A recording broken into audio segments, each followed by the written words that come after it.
suivez un enseignement de l'apôtre Armand Songwa.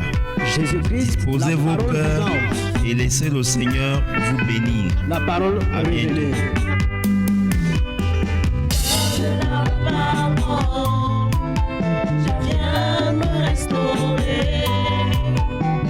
Prepare your heart to listen a teaching from Apostle Armand Songwa. May the Lord bless you.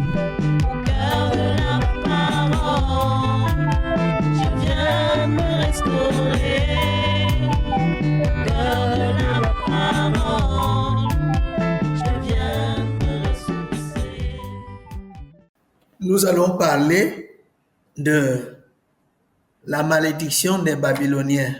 Dans l'église de Jésus-Christ, c'est vrai que ce thème paraît vraiment étrange.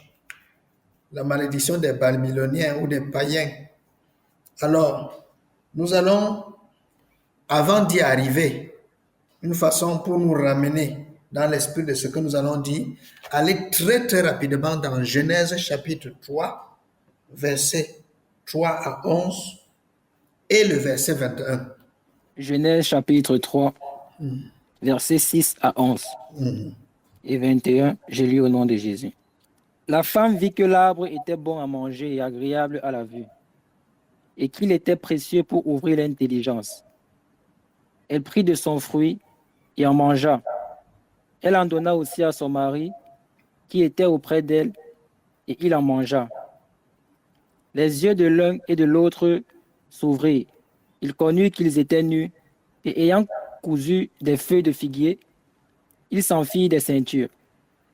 Alors, ils entendirent la voix de l'Éternel Dieu, qui parcourait le jardin vers le soir. Et l'homme et sa femme se cachèrent loin de la face de l'Éternel Dieu, au milieu des arbres du jardin.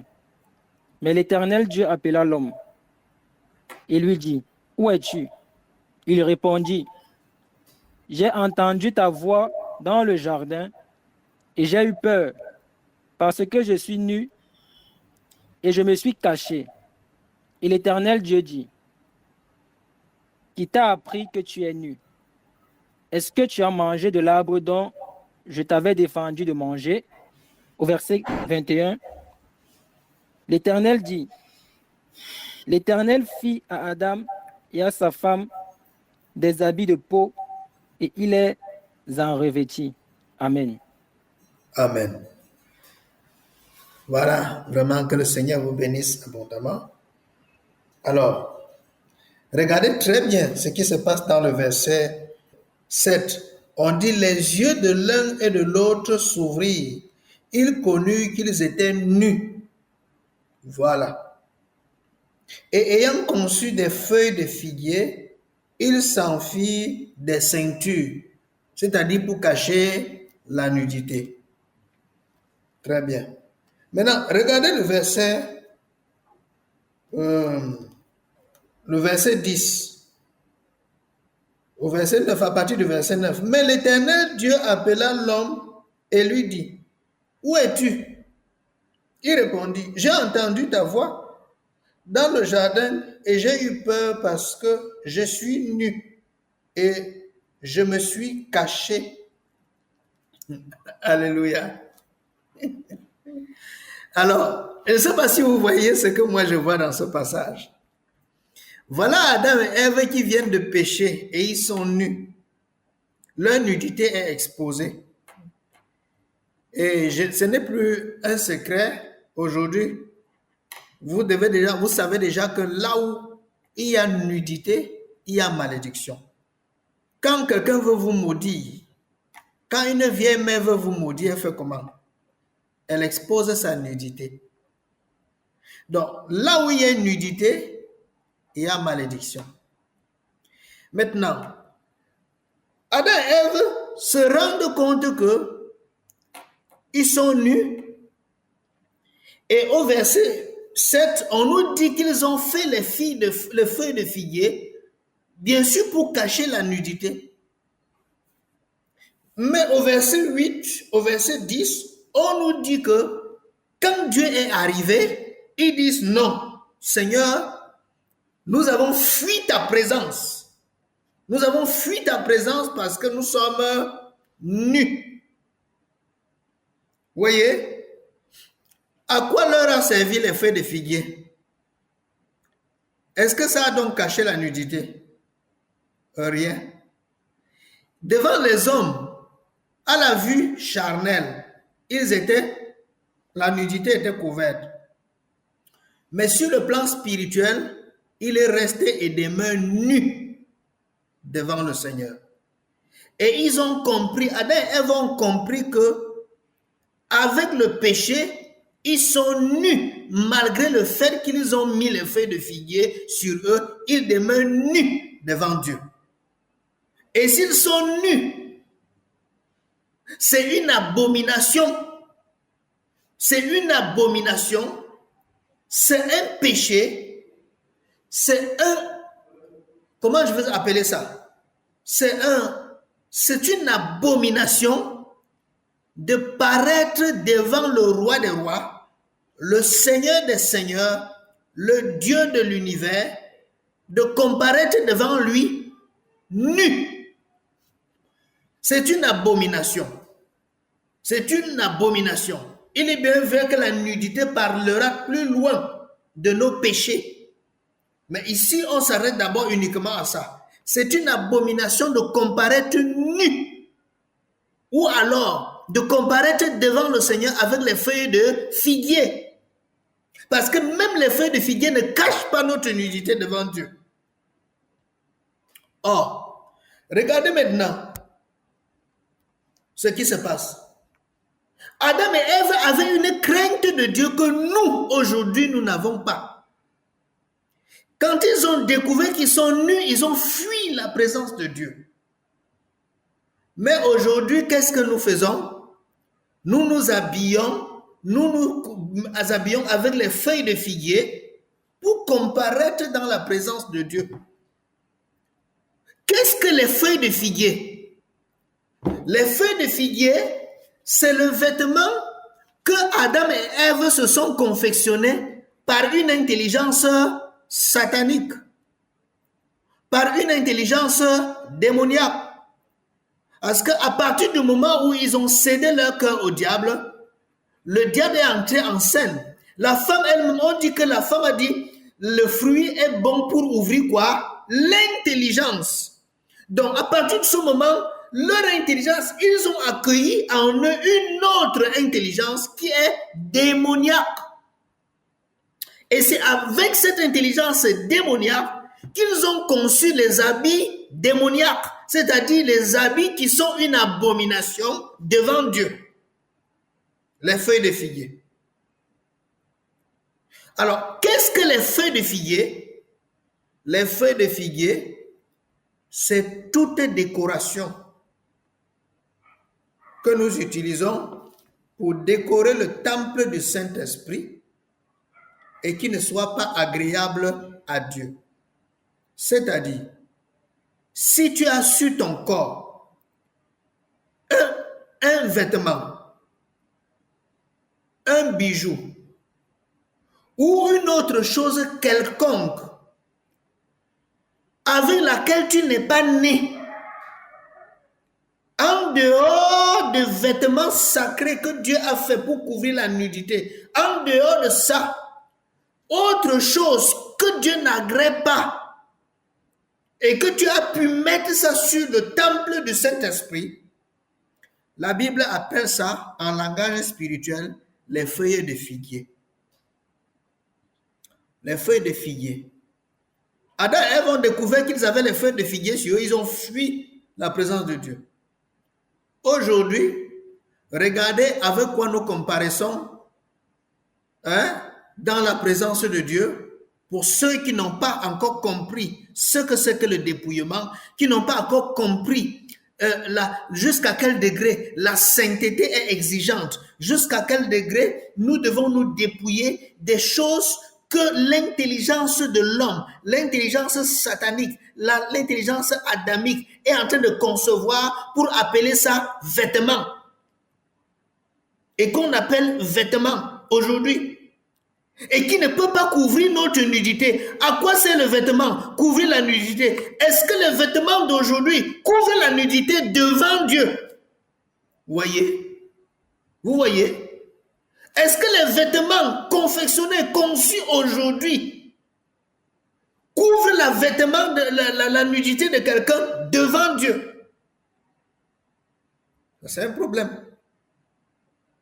D'abord, regardez comment les vêtements sont conçus.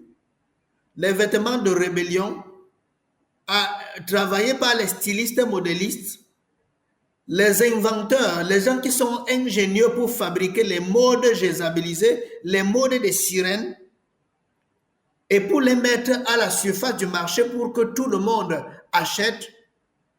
C'est pourquoi on a les coupes et les coupes et les coupes des habits démoniaques, les coupes poissons. Vous voyez que les coupes de poissons qui parlent du modèle de la sirène, on a tout genre, les styles d'habillement conformes, liés, les vêtements liés liés au style d'activité, au style de conviction que nous avons. C'est pourquoi vous pouvez voir les homosexuels ont leur façon de s'habiller. Vous pouvez voir les gens qui sont dans les profondeurs des ténèbres ont leur style d'habillement, des choses qu'ils mettent sur eux. Quand vous voyez un franc-maçon, vous savez que c'est un franc-maçon parce qu'ils ont leurs habillements, leurs pins, ils ont leur tablier, ils ont leur façon, leur costume, leur couleur. Quand vous rencontrez les X ou les Y, vous voyez leur façon, leur accoutrement qui montre exactement ce qu'ils ont, ce qu'ils sont. Et donc, ils sont aussi identifiables, les hommes sont identifiables par leur façon de s'habiller. Vous voyez les prostituées aujourd'hui qui ont leur façon de s'habiller. Elles seront en courte jupe, elles seront avec les poitrines dehors, les cuisses dehors, les ventres dehors, les têtes décorées avec les cheveux d'extension qui ne glorifient pas le Seigneur, les serpents, et remplis de toutes sortes de bagues de tous les côtés, de tous les dieux étrangers. Ils ont décoré le temple du Saint-Esprit avec les dieux étrangers. Et quand les gens marchent avec toutes ces choses, ils vous disent qu'ils sont habillés. Mais la vérité, c'est qu'ils sont en abomination à l'Éternel. Vous voyez? Alors, à cause de ça, Dieu a vu que c'était mauvais. Et qu'est-ce qu'il a fait? Il a fait, la Bible dit que l'Éternel dit à Adam, fit à Adam et à sa femme des habits de peau et il les en revêtit. C'est Dieu qui habille, c'est Dieu qui fait, qui nous revêt, c'est Dieu qui nous rend juste. L'habit de peau que Dieu a fait pour revêtir Adam et Ève, il parlait de la justice de Jésus-Christ. Pourquoi? Parce que pour que cet habit-là soit confectionné, il fallait d'abord qu'un animal meure. L'animal meurt, c'est l'image, et qu'il verse son sang pour expier leurs péchés. Ça, c'était l'image de l'œuvre de la croix. De l'œuvre de la croix. Et maintenant, Adam et Ève devaient se revêtir de la peau de cet animal. Ils devaient se dépouiller des feuilles de figuier et se revêtir de la peau de l'animal pour désormais être agréable à Dieu. Vous voyez? Et ça, c'est très important de comprendre comme signification. C'est Dieu qui dit comment nous allons nous habiller pour lui être agréable et pour comparaître devant lui. C'est Dieu qui définit quel est le style d'habillement qui lui est agréable. Vous voyez? Mais quand quelqu'un n'a pas commencé le dépouillement, n'est pas en train d'entrer dans le dépouillement, il ne peut pas comprendre ça. Il sait que quand il va aller au marché, il trouve son pantalon moulant, il achète. Il trouve son destroy, il achète. Il trouve son bon bazin là, il achète. Il trouve n'importe quoi, il achète. Il trouve les multicolores, il achète. Il trouve le noir, n'importe quoi, il achète. Il sait qu'il a couvert son corps. Mais tu as couvert ton corps devant les hommes, devant Dieu. Est-ce que ton corps est couvert? Voyez? C'est ça le problème. C'est ça le problème. Quand Dieu vient, il dit, enlevez-moi les feuilles de figuier, enlevez-moi ça. C'est une abomination devant moi. Et il ne nous couvre pas les feuilles de figuier. Vous voyez? On ne comparerait pas devant le Seigneur nu. Malheureusement, aujourd'hui, regardez dans la maison de Dieu. Comment ça se passe? Comment les gens apparaissent dans la présence de Dieu? Nu corps, avec les mini-jupes, avec les rouges à lèvres, les choses qu'on a décorées. Vous êtes né avec le rouge à lèvres? Non. Conséquence, c'est les feuilles de figuier. C'est les choses que vous vous débrouillez à mettre sur votre corps, à décorer votre corps avec. Vous êtes né avec les pantalons pour les femmes? Non. Vous êtes né avec les bagues? Non. Vous êtes né avec les perruques? Non. Vous êtes né avec les hauts talons? Non. Vous êtes né avec quoi? De tout ce que vous abhorrez aujourd'hui, vous êtes né avec quoi? Dites-moi ce que vous êtes sorti du ventre avec. Vous voyez? L'intelligence diabolique que le diable a donnée à l'homme pour confectionner toutes ces choses, pour nous pousser à nous rebeller davantage contre Dieu. Et nous tombons là-dedans aveuglement, aveuglement, aveuglement. Vous voyez? Nous allons partir dans... Allons-y dans Ésaïe 47. Nous allons voir ce que Dieu a fait chez les Babyloniens. Ésaïe 47, verset 1 à 3. Ésaïe, chapitre 47, verset 1 à 3. Je lis au nom de Jésus. Descends et assieds-toi dans la poussière, vierge, fille de Babylone. Assieds-toi à terre, sans trône, fille des Chaldéens. On ne t'appellera plus délicate et voluptueuse. Prends les meules et mous de la farine. Ôte ton voile, révèle les pans de ta robe, découvre tes jambes, traverse les fleuves. Ta nudité sera découverte et ta honte sera une vue. J'exercerai ma vengeance, je t'épargnerai personne et je n'épargnerai personne. Amen. Amen.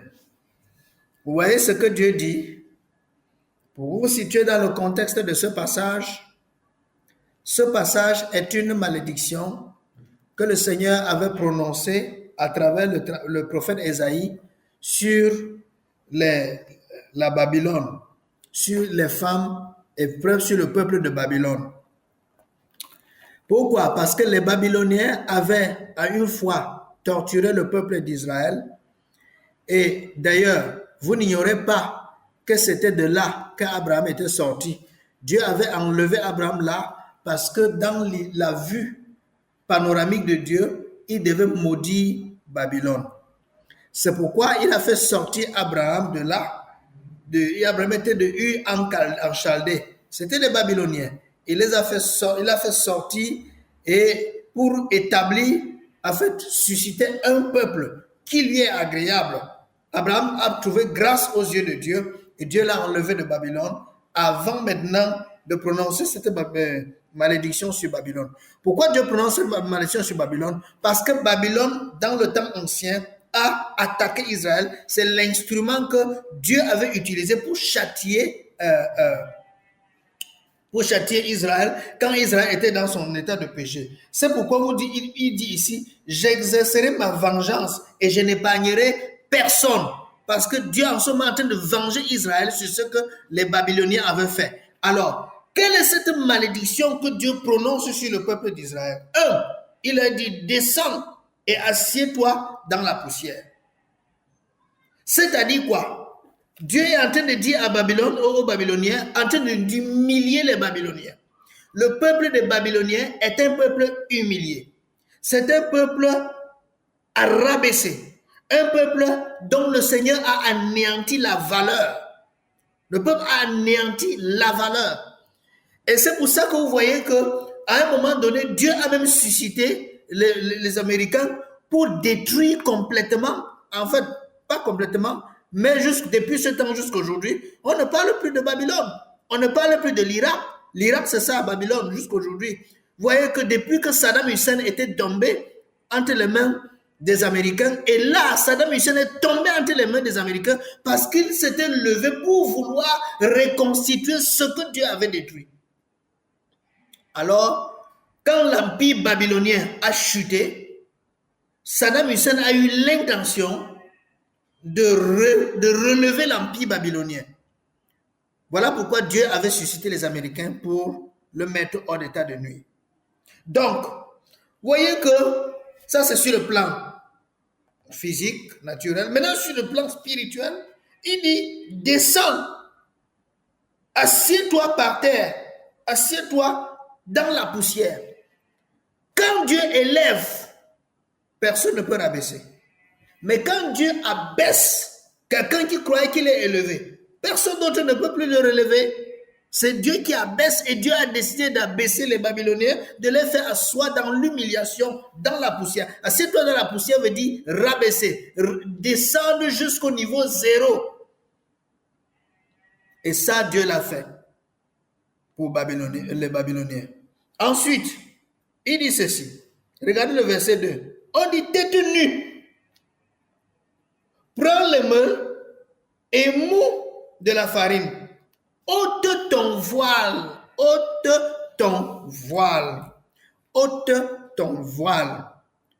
Bien-aimé, le deuxième point fort de cette malédiction est sur le voile.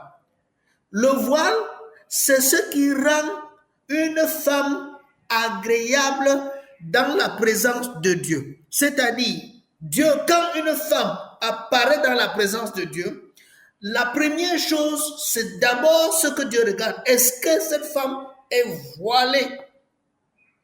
C'est-à-dire, le voile, la Bible dit qu'une femme qui prie ou qui prophétise la tête non voilée déshonore son chef. Déshonore son chef, c'est-à-dire Christ, son mari d'abord et Christ ensuite. Donc, Dieu avait maudit les Babyloniens pour qu'elles n'aient pas une tête couverte devant Dieu. C'est-à-dire pour que Dieu ne les regarde jamais favorablement et que leurs prières n'aboutissent à rien. C'est pour ça que Dieu dit, ôte ton voile. Donc, comprenez maintenant que toute personne, généralement, qu'est-ce que vous voyez dans la maison de Dieu? Les gens n'ont pas une connaissance du voile. Les gens n'ont pas une connaissance de, comment je vais dire, du voile, de ce voile, que la femme doit être voilée dans la présence de Dieu. Les gens n'ont pas cette connaissance.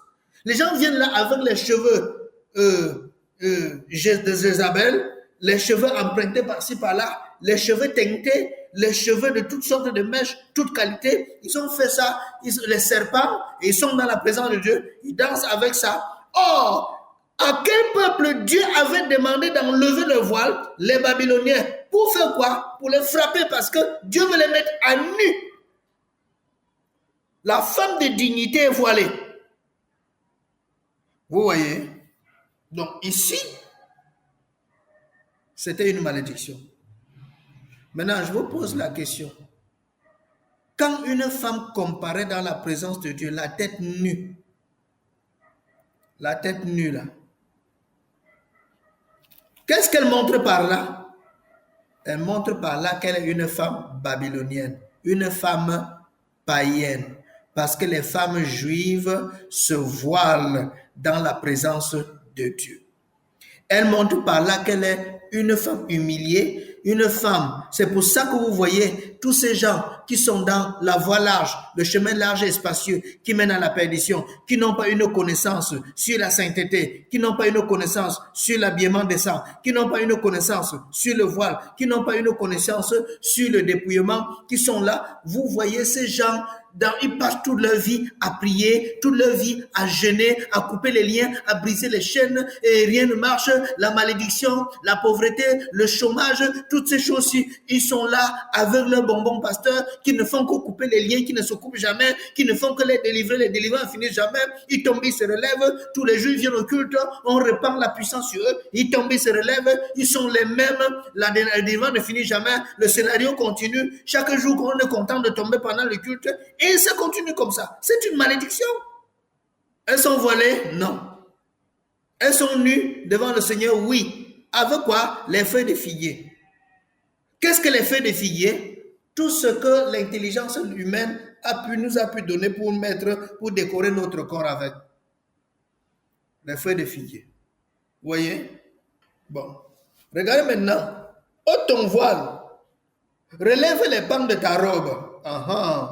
Regardez. Relève les pans de ta robe. Qu'est-ce que signifie relève les pans de ta robe? Soulève le pan de ta robe. Pour faire quoi? Pour exposer quoi? Ta nudité. Exposer ta nudité. Vous ne voyez pas que c'est une malédiction? C'est une malédiction quand les gens sont dans la maison de Dieu tous les jours avec les cuisses exposées, les seins exposés, avec les caleçons qu'on appelle les collants. Ils sont là avec les caleçons, la nudité exposée, les aisselles sont exposées, tout est exposé, les rondeurs sont exposées, toutes les formes de corps sont mises à nu et on danse dans la maison de Dieu avec ça. On danse. Qui sont ces femmes? Les païennes, les babyloniennes. Pourquoi elles n'arrivent pas à se détacher de ça? Mais effectivement parce qu'il y a un esprit qui les couvre, l'esprit de cette malédiction prononcée. Elles sont voilées? Non. Elles ne comprennent pas la notion de voile. Elles ne sont pas voilées devant le Seigneur. Elles sont habillées de manière sadique, de manière impudique dans la présence de Dieu. Vous voyez? Or, c'est ce que Dieu a prononcé sur les païens. Regardez, ôte ton voile, relève les pans de ta robe, découvre tes jambes. Vous voyez? Découvre tes jambes. Vous voyez? Et ça, on va encore discuter avec ça. Ce texte-ci caractérise qui? Ce n'est pas les femmes prostituées. Ce n'est pas les femmes païennes. Ce n'est pas les gens qu'on ramasse ça et là, on dit venez dans la maison de Dieu, venez tel que vous êtes. Elles sont là en caleçon, devant l'homme de Dieu. Il prie, il est à l'aise, il prie. Comment vous pouvez être à l'aise comme ça? Dans ce genre de prière, vous voulez prier, vous voyez les choses que vous ne devriez pas voir.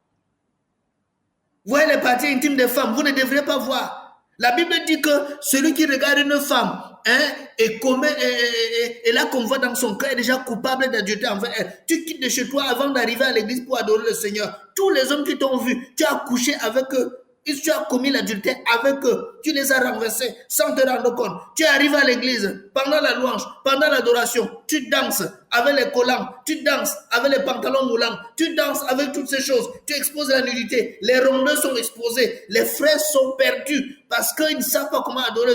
Tout le monde te convoite. On commet l'adultère même pendant le culte avec toi. Et quand on dit aux gens que c'est mauvais, c'est pas la sainteté, les gens se plaignent, ils se fâchent. Vous ne trouvez pas que c'est une malédiction? Ça avait été prononcé sur les Babyloniens. Qui sont les Babyloniens? Les peuples païens. De là où Abraham est sorti. Et ils se sont tous invités à l'église avec leur tenue, avec leur malédiction. Dieu dit, ta nudité sera découverte. Verset 3. Ta nudité sera découverte. Vous voyez? Or, qu'est-ce que la nudité? La malédiction. Dieu lui-même découvre que vous allez découvrir marcher nu. Vous allez marcher nu. Donc, lorsque vous voyez une femme qui ne comprend pas la notion de l'habillement décent, lorsque vous voyez des chrétiens qui contestent avec l'enseignement de sainteté, ne vous en faites pas, vous êtes en face d'un Babylonien. Ils ont dépensé beaucoup d'argent pour acheter les feuilles de figuier. Ils ont dépensé beaucoup d'argent pour les feuilles de figuier. Aujourd'hui, les feuilles de figuier sont très nombreuses. Tout ce qui est fioriture, tout ce qui est décoration, tout ce qui est mauvais habit, accoutrement jézabelisé, satanique, démoniaque, impur, égale feuille de figuier. Ce que les Adam et Ève ont fui la présence de Dieu avec, c'est ça que nous aussi, nous sommes là aujourd'hui. On danse la présence de Dieu. Je ne mourrai plus la seconde mort. Ma vie est cachée en Jésus. Lequel Jésus? Si ce n'est pas un autre, l'autre Jésus dont avait parlé l'apôtre Paul. Vous voyez? Ça ne peut s'agir que de lui. Vous voyez? Ça ne peut s'agir que d'un autre Jésus dont a parlé l'apôtre Paul. Mais ce n'est pas le Jésus de la Bible. Vous voyez? Ta nudité sera recouverte et ta honte sera vue. J'exercerai ma vengeance. Je n'épargnerai personne. Quand vous voyez les gens attachés à ce style d'habillement, attachés à ceci, ne vous en faites pas. Vous êtes devant les Babyloniens. Vous êtes devant les païens.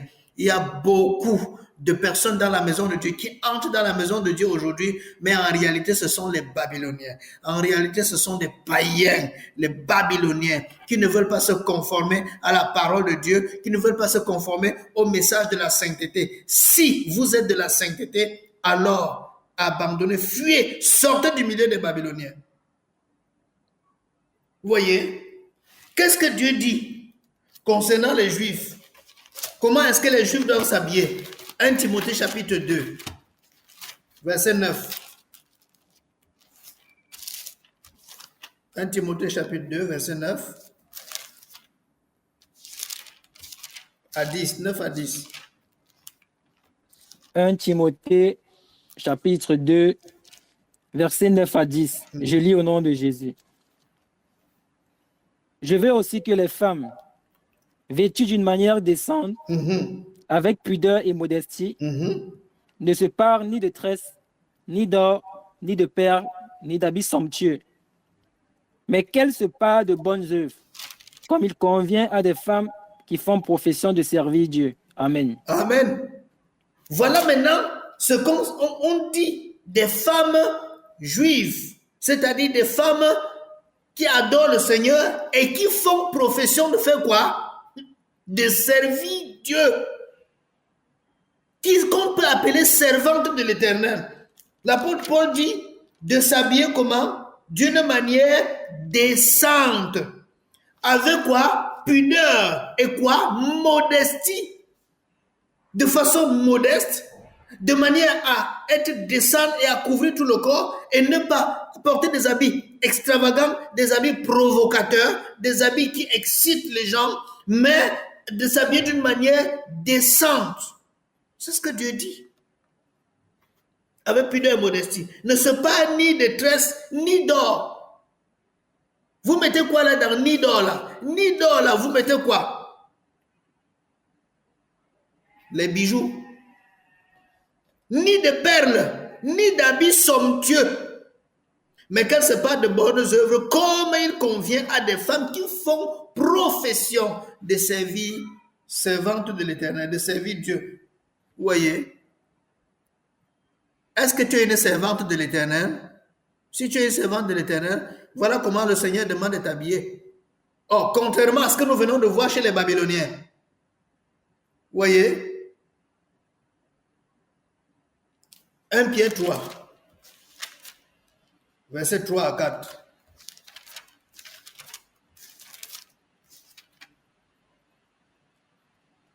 Pierre 3, 3 à 4. 1 Pierre chapitre 3, verset 3 à 4. Il est écrit: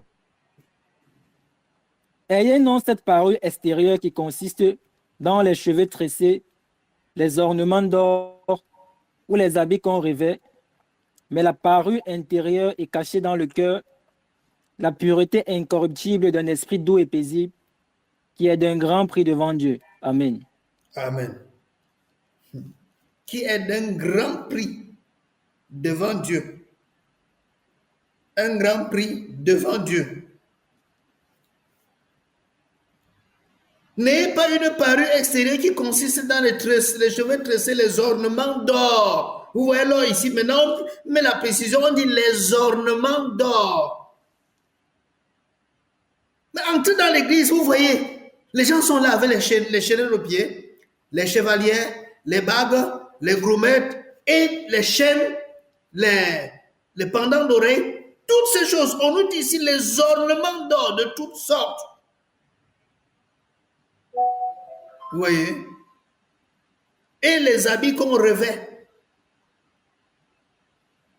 Il y a une différence entre les femmes juives et les femmes babyloniennes. Alors, de quel type es-tu?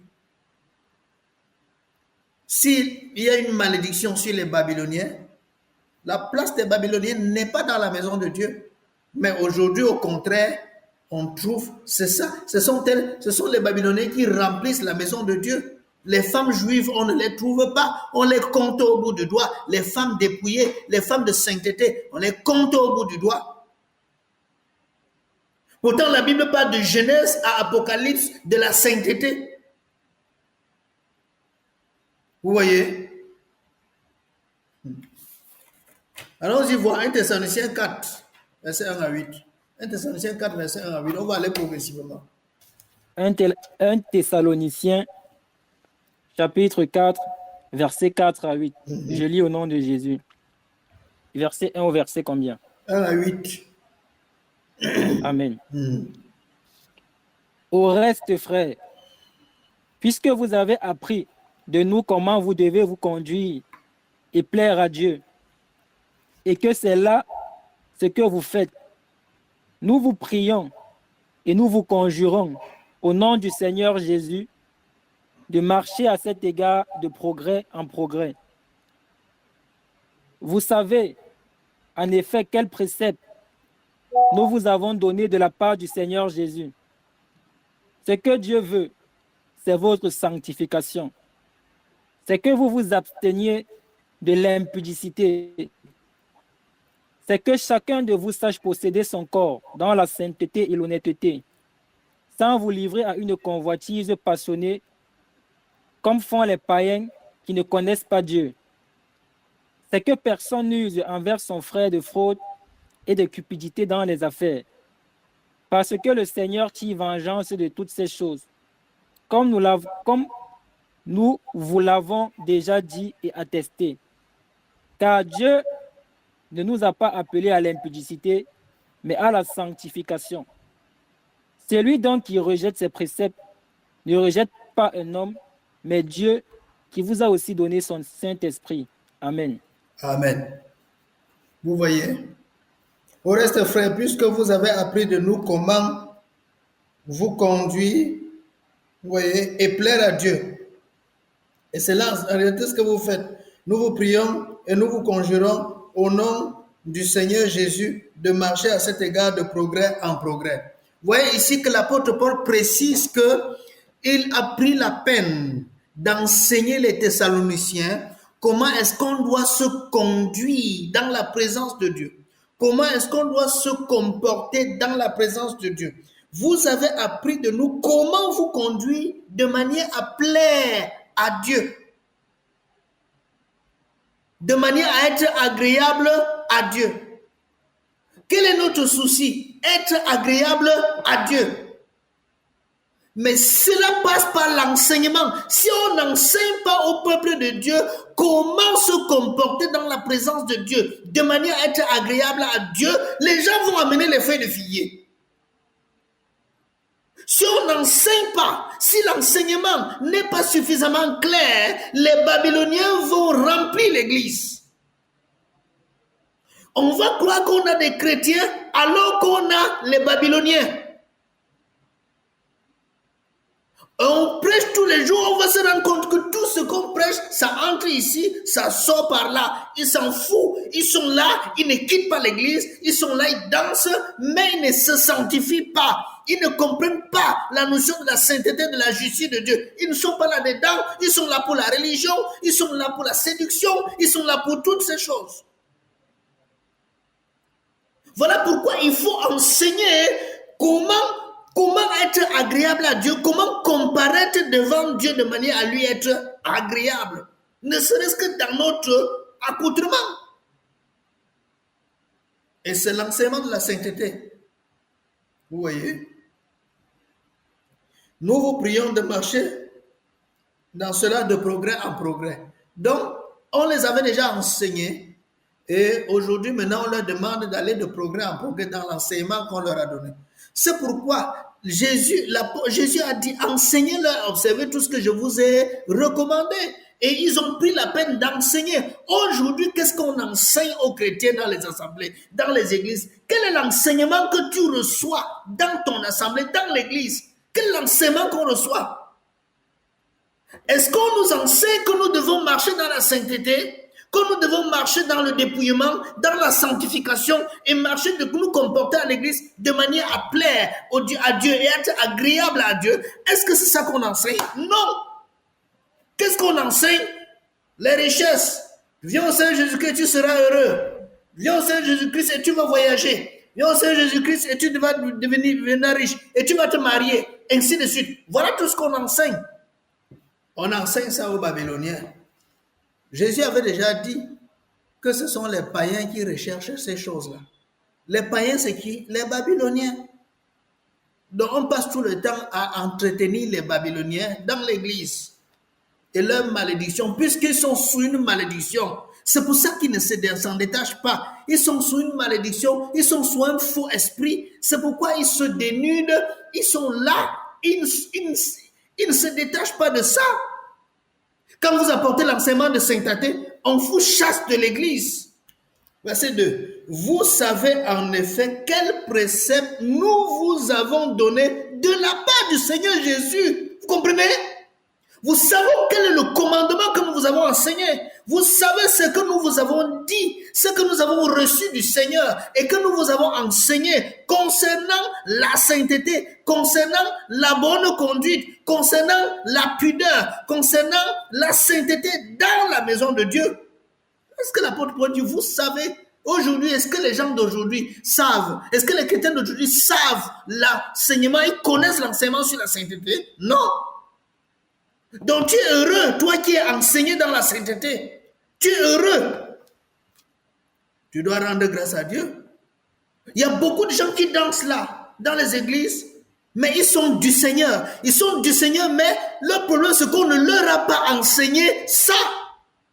On ne leur a pas enseigné ça, ils ne connaissent pas. D'ailleurs, nous-mêmes qui écoutons, est-ce que nous étions au courant? Nous ne connaissions pas ça. Nous n'étions pas là, on s'habillait n'importe comment. On dansait devant Dieu n'importe comment. On se comportait n'importe comment. On était nus, désobéissants. Et on croyait qu'on était à la mode. Jusqu'à ce que le Seigneur ouvre nos yeux. Maintenant, nous devons enseigner ça, la sainteté. Vous voyez? Verset 3. Ce que Dieu veut, c'est votre sanctification. Vous voyez? Regardez le verset 2. Vous savez en effet quel précepte nous vous avons enseigné de la part du Seigneur. Et là, il réitère au verset 3, quel est ce précepte-là? Ce que Dieu veut, c'est votre sanctification.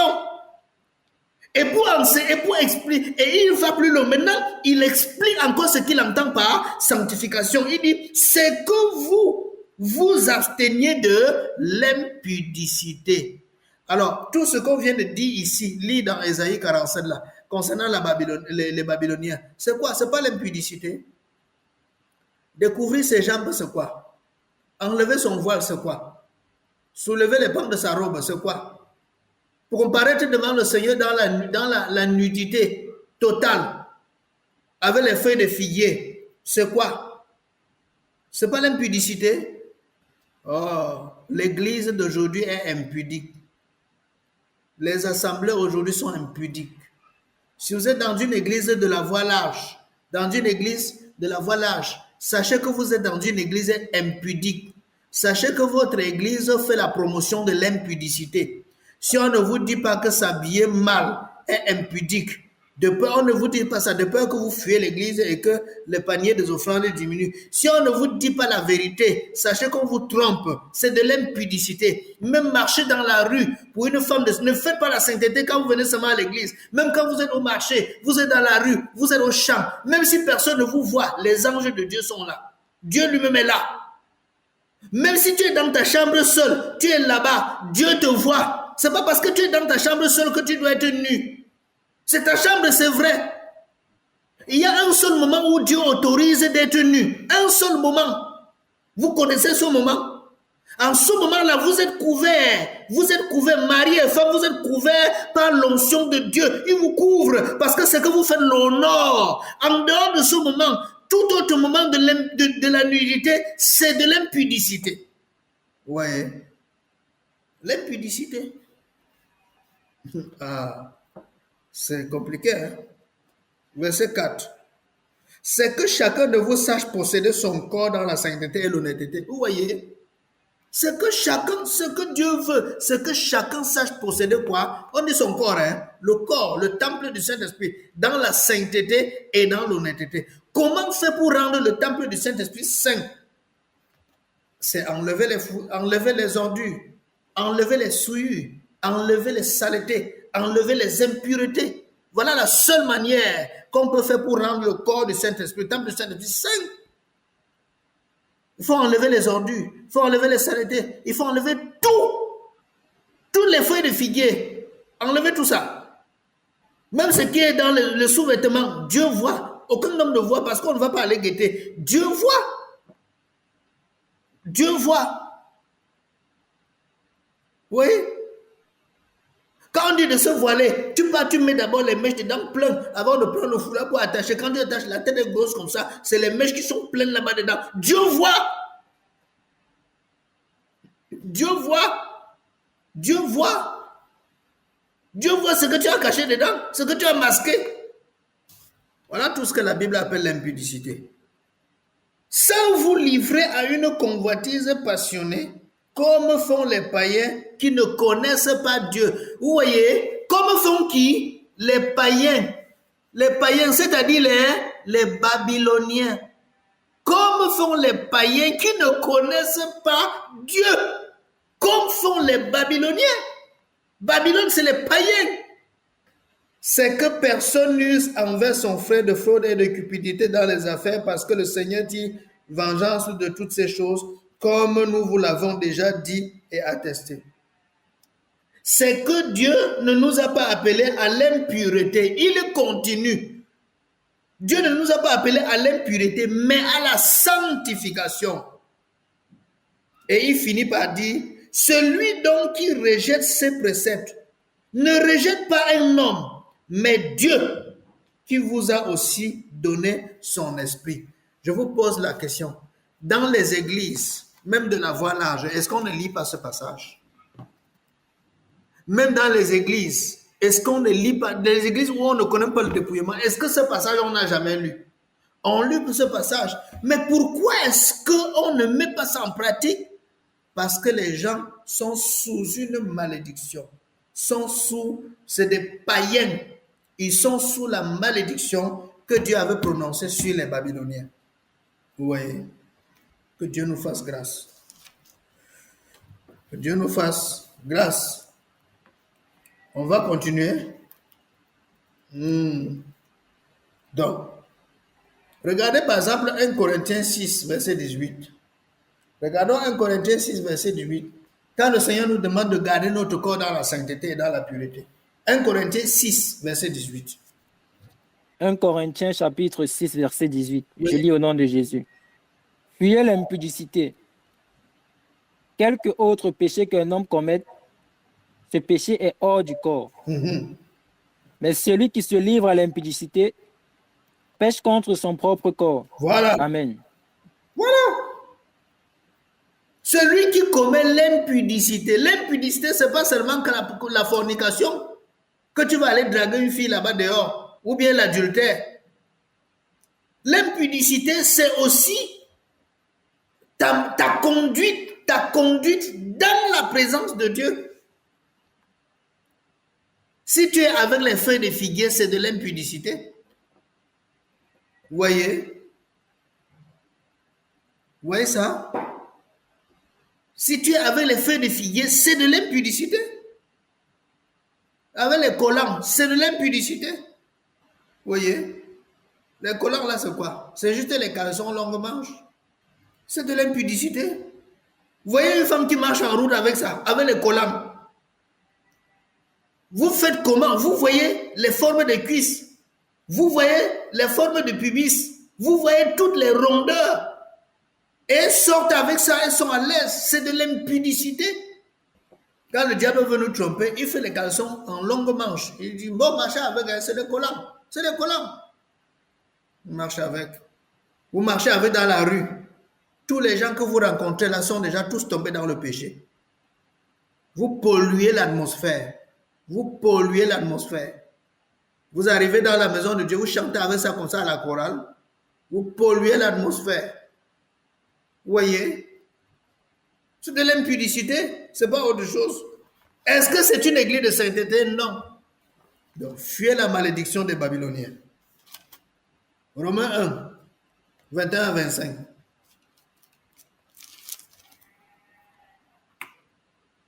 Compte tenu du temps, on va s'arrêter dans ce passage. Romains 1, 21 à 25. Romains chapitre 1, versets 21 à 25. Je lis au nom de Jésus. Puisque, ayant connu Dieu, ils ne l'ont point glorifié comme Dieu et ne lui ont point rendu grâce. Mais ils se sont égarés dans leurs propres pensées et leur cœur sans intelligence a été plongé dans les ténèbres. Se vantant d'être sages, ils sont devenus fous. Et ils ont changé la gloire du Dieu incorruptible en image représentant l'homme corruptible, des oiseaux, des quadrupèdes et des reptiles. C'est pourquoi Dieu les a livrés à l'impureté selon les convoitises de leur cœur, en sorte qu'ils déshonorent eux-mêmes leur propre corps. Eux qui ont changé la vérité de Dieu en mensonge et qui ont adoré et servi la créature au lieu du Créateur, qui est béni éternellement. Amen. Amen. Vous voyez, lisez bien le verset 26. C'est pourquoi Dieu les a livrés à des passions infâmes. Vous voyez, c'est qui les a livrés? Dieu. Au verset 24, on vous dit, c'est pourquoi Dieu les a livrés à l'impureté. Quand c'est Dieu qui livre à l'impureté et aux passions infâmes, on appelle ça quoi? La malédiction. Vous voyez? Et ici, on parle de quoi? C'est des Romains ici, toujours les païens. Dieu les a livrés à l'impureté selon les convoitises de leur cœur, selon comment ils ont été sucrés dans leur cœur pour ça. Dieu a dit, bon, je vous livre à ça. Je vous allez enlever la nuit, les habits pour marcher nus. Découvrez vos jambes, soulevez le voile, marchez comme ça nus. Dieu a dit que désormais vous allez faire comme ça.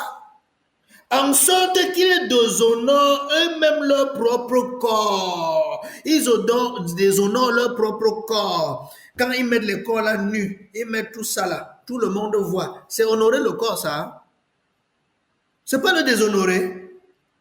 Les mouches voient, les oiseaux voient, le chien voit, tous les animaux qui passent voient. N'importe qui voit sa quantité comme il veut et comme il peut. Il voit, il déguste, il avale la salive, il te regarde. C'est pourquoi quand tu passes, il tourne le dos, il regarde encore. Il tourne la tête, il regarde encore les formes. Il voit bien, il voit, il te dessine dans son esprit. La nuit, là, les couches de nuit.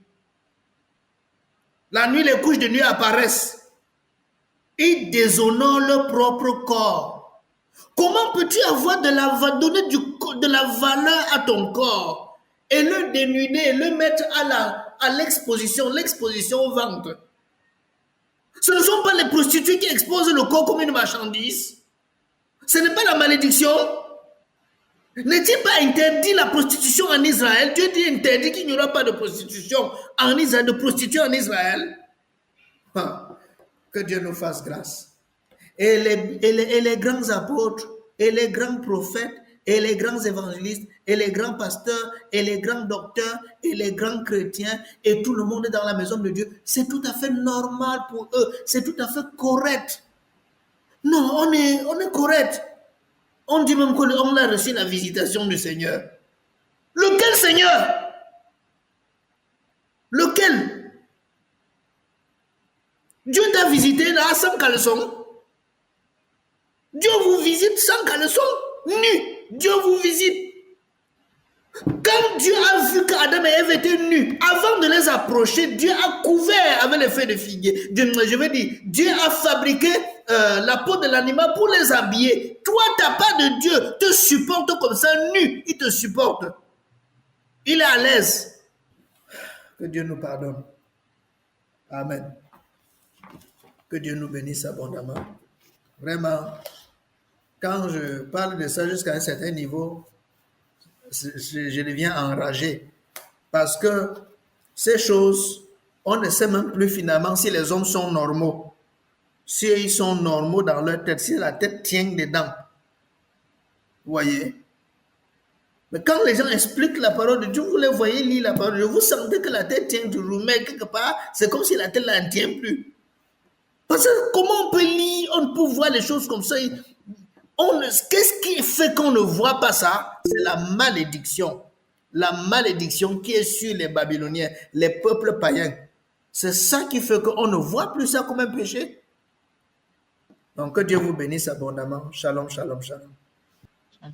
Shalom, papa apôtre.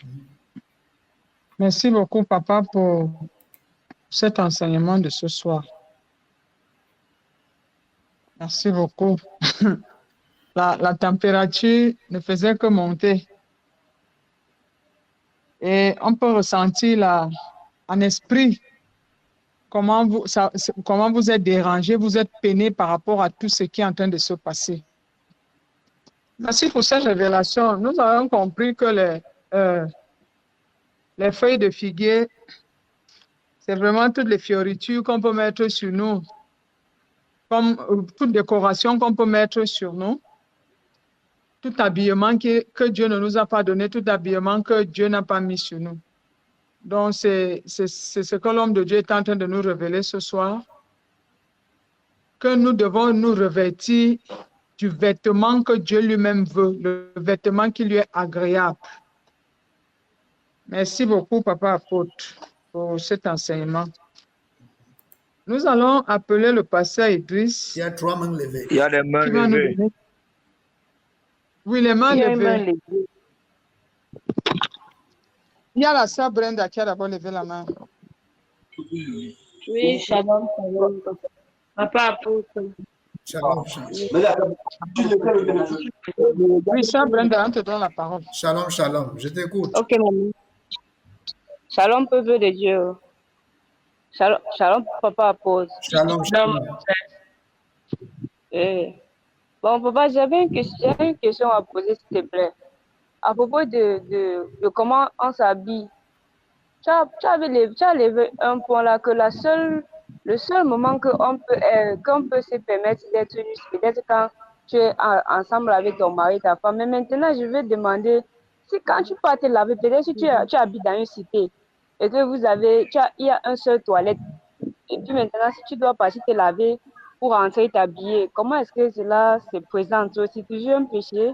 Parce que tu n'avais pas prononcé cela, tu as seulement parlé de la femme et l'homme, c'est là où ce n'est pas de péché. Maintenant, pardon, je vais savoir sur l'autre côté-là. Bon, est-ce que quand tu laves les habits ou bien tu laves ton corps? Qu'est-ce qu'on lave? Les habits ou bien le corps? Non, le corps. Quand tu pars te laver, normalement, tu dois te laver, tu dois venir t'habiller. Donc, Voilà. parce que tu n'as pas prononcé cela. Bon, si tu veux alors qu'on prononce cela, tu dois te laver. Quand tu te laves, tu laves ton corps, tu te dénudes, tu laves ton corps. Voilà pourquoi tu dois être seul dans la douche. Voilà encore le seul moment que Dieu tolère encore, parce que Dieu sait que tu es en train de mettre la propriété sur le temple du Saint-Esprit. Se laver, c'est entretenir le temple du Saint-Esprit. Tu es en train de l'entretenir. C'est une bonne chose. Mais dès que maintenant tu sors de la douche, avant de sortir de la douche, tu es déjà complètement vêtue complètement couverte. C'est pas que tu passes avec les demi-caleçons, la demi-serviette pour courir dans la chambre. Non, tu te couvres entièrement avant de sortir parce qu'en sortant là, tu peux amener quelqu'un dans le péché. Voilà, donc il y a aussi ce cas-là, comme tu veux à tout prix qu'on le mentionne. C'est ça. Que Dieu te bénisse. D'accord, papa, j'ai compris, j'ai compris. Merci. Voilà. Autre, il y a Ok. la sœur Vanessa aussi. Ça, Vanessa. Oui, papa. Oui, Shalom, mes bien-aimés. Oui. Shalom. Pour moi, j'ai une question. Papa, on t'a fait comprendre que, oui, papa. Pardon, tu nous as fait comprendre que le seul moyen que la femme est nue, c'est quand peut-être elle est avec son mari. Maintenant, Oh, Seigneur, peut-être, la connexion. et que peut-être je ne sais pas, tu retires tu fais ta toilette et puis tu ne veux même pas porter un sous-vêtement et puis tu dors comme ça. Est-ce que c'est un péché? Bon, on n'a pas compris toute ta question. Il y a des endroits là que la connexion a avalé, on n'a pas bien suivi. Tu veux dormir sous-vêtements, sans sous-vêtements? Dormir sans sous-vêtements, c'est l'impudicité. Non. C'est toujours l'impudicité. Comment vous allez dormir sans sous-vêtements? Papa, ce que Dormir sans même sous-vêtements. lorsque, papa, je demande dans le cadre où tu as fait une longue marche et même conscient de ce que tu subis et que peut-être tu as peut-être tu as peut-être un frottement et peut-être donc tu te sens gêné en bas, en fait, tu te sens mal à l'aise au point que tu peux prendre une demi-toilette et peut-être tu ne peux pas porter de sous-vêtements. Tu dors comme ça pour que ça soit bien. Est-ce que c'est mal de dormir comme ça dans cette situation-là? Pas que c'est une habitude, mais quand tu es dans une situation comme ça, dans une robe, Écoutez-moi bien. est-ce que c'est mauvais? Écoutez-moi bien. La nudité, c'est quelque chose qui doit être couverte. Même si tu as mis la robe, tu es sans sous-vêtements. Sache que tu n'es pas seulement les hommes qui sont dans la chambre. Il y a des esprits qui sont dans la chambre. Il y a des esprits. C'est là même une façon d'inviter les maris de nuit. Peut-être vous ne vous rendez pas compte. Tu couvres, tu montres aux hommes que tu es couvert, alors qu'en réalité, tu n'es pas couvert, tu es nu. Comment le mari de nuit ne va pas venir? Dites-moi la vérité. Donc, les cas et les sous-cas, non, je ne mets pas le sous-vêtement parce que j'ai eu les frottements, parce que j'ai ceci, parce que j'ai cela. Une chose est vraie, c'est que vous ne mettez pas le sous-vêtement, vous êtes nu. Et quand vous êtes nu, quand alors l'esprit des eaux, les maris de nuit vont vous visiter la nuit. Maintenant, ne criez pas, ne pleurez pas. C'est si simple. C'est tout. Voilà. Autre question. Le pasteur Martial aussi a levé la main. Shalom, shalom. Shalom. Shalom. Ok, papa, je voulais la même question que Vanessa voulait poser, c'est la même question que je voulais poser. Mais maintenant, je voulais demander, parce que, je voulais demander, papa, quand tu dis le sous-vêtement, ça veut dire que une femme peut dormir avec son mari seulement avec le sous-vêtement, ou bien c'est obligé de s'habiller parce que, je ne sais pas. Est-ce que je dois dormir avec, si je dors avec le sous-vêtement, donc ça va? C'est ce que je voulais demander. Si je dors avec le sous-vêtement et que je n'ai pas mis une robe dessus. Vous savez, Pardon? vous savez, Vous êtes couvert. vous savez, vous avez le Saint-Esprit. Avant que nous ne puissions vous enseigner, vous avez le Saint-Esprit. Et la Bible dit, le Saint-Esprit vous conduira dans toute la vérité. Donc, je ne veux pas ici, là, traiter tous les cas. On ne peut pas traiter tous les cas parce que chacun va aussi apporter son sous-cas. Chacun va apporter son sous-cas. Tout ça, c'est pour chercher des excuses. Vous avez le Saint-Esprit. Si vous ressentez le Saint-Esprit libre en vous de vous supporter nu, vous ignorez que quand vous dormez, vous êtes aussi dans la présence de Dieu. Vous ignorez ça? Donc, tu finis à ton mari. Est-ce que vous ignorez que quand même vous êtes en train de dormir, vous êtes en train de voir la chaleur qui est dans la chambre peut-être, mais est-ce que vous ignorez que vous êtes dans la présence de Dieu? Donc, la Bible dit qu'on doit être, en tout temps, nous sommes dans la présence de Dieu. Un chrétien n'est pas dans la présence de Dieu quand il est allé à l'église. Un chrétien est en tout temps dans la présence de Dieu. Et dans la présence de Dieu, nous, on dit que la nudité n'est pas bonne. La nudité n'est pas bonne. Pourquoi? Il y a les anges qui te regardent, qui te voient. La Bible dit, puisque nous sommes entourés d'une si grande nuée de témoins, il y a les anges de Dieu qui sont là, qui te voient. Il y a les anges déchus, les anges démoniaques, les démons qui sont aussi là, qui te voient. Avant que maintenant les hommes aussi qui peuvent être dans la maison, quelqu'un peut ouvrir ta porte accidentellement comme ça et il pêche. Vous voyez? Il y a tout ça. Mais Dieu vous voit. Les anges vous voient. Les démons vous voient. Sachez que nous sommes entourés d'une grande nuée de témoins. Et la nudité n'est pas bonne. Voilà. Donc, les petits comportements impudiques qu'on avait quand on dormait, la Bible dit que le lit conjugal soit exempt de toute souillure, car Dieu jugera les impudiques. Tu es sur ton lit conjugal, tu commets l'impudicité, c'est possible. Sur ton lit conjugal, mais tu es nu alors que tu n'es pas dans tes moments intimes avec ton mari. Tu es nu, ça devient de l'impudicité. Parce que tu es nu, les anges te voient nu. Les démons te voient nu. Et vous êtes en train de souiller. Quand vous commettez l'impudicité sur le lit conjugal, vous êtes en train de souiller le lit conjugal.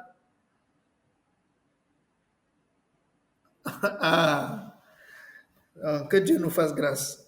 Que Dieu vous bénisse. Je crois que c'est fini avec les questions. Est-ce qu'il y en a une encore? Pasteur Marcia, sûrement. Oui, papa, j'ai une question. Oui. Papa, il y a une question. Bon, la question qui me venait là rapidement, c'est, et lorsqu'on se lave, par exemple, on prend son bain et qu'on se retrouve en train de louer le Seigneur, de chanter un chant d'adoration, on est dans la présence de Dieu, papa. Est-ce que donc c'est bien de chanter comme ça pendant qu'on est en train de prendre son bain? Pourquoi pas? Tu es en train de chanter, c'est une bonne chose. Tu es en train de prendre le bain. Pourquoi ne pas prendre le bain en chantant? C'est une bonne chose. Tu vas prendre le bain en glorifiant le nom du Seigneur. Ce moment est un moment de nudité que Dieu connaît. Il est couvert par la grâce de Dieu parce que tu es en train de mettre la propreté sur le temple du Saint-Esprit. Tu es en train de mettre la propreté. Voilà. C'est normal. Amen. Ok, que Dieu vous bénisse. Merci, papa. Voilà, que Dieu vous bénisse. Shalom. Nous espérons que vous avez été bénis par cet enseignement. Jésus-Christ, vous pouvez avoir une copie en nous contactant à l'adresse suivante: plus 237 675 71 97 12 ou plus 237 697 28 26 80 ou en écrivant à l'adresse suivante: armansonwa@gmail.com. Que le Seigneur vous bénisse. Ta parole est une lampe à mes pieds. We think you have been blessed by this teaching. You can get a copy from the following contacts: plus 237 675 71 97 12 or plus 237 697 28 26 80 or by sending an email to armansonwa@gmail.com. God bless you.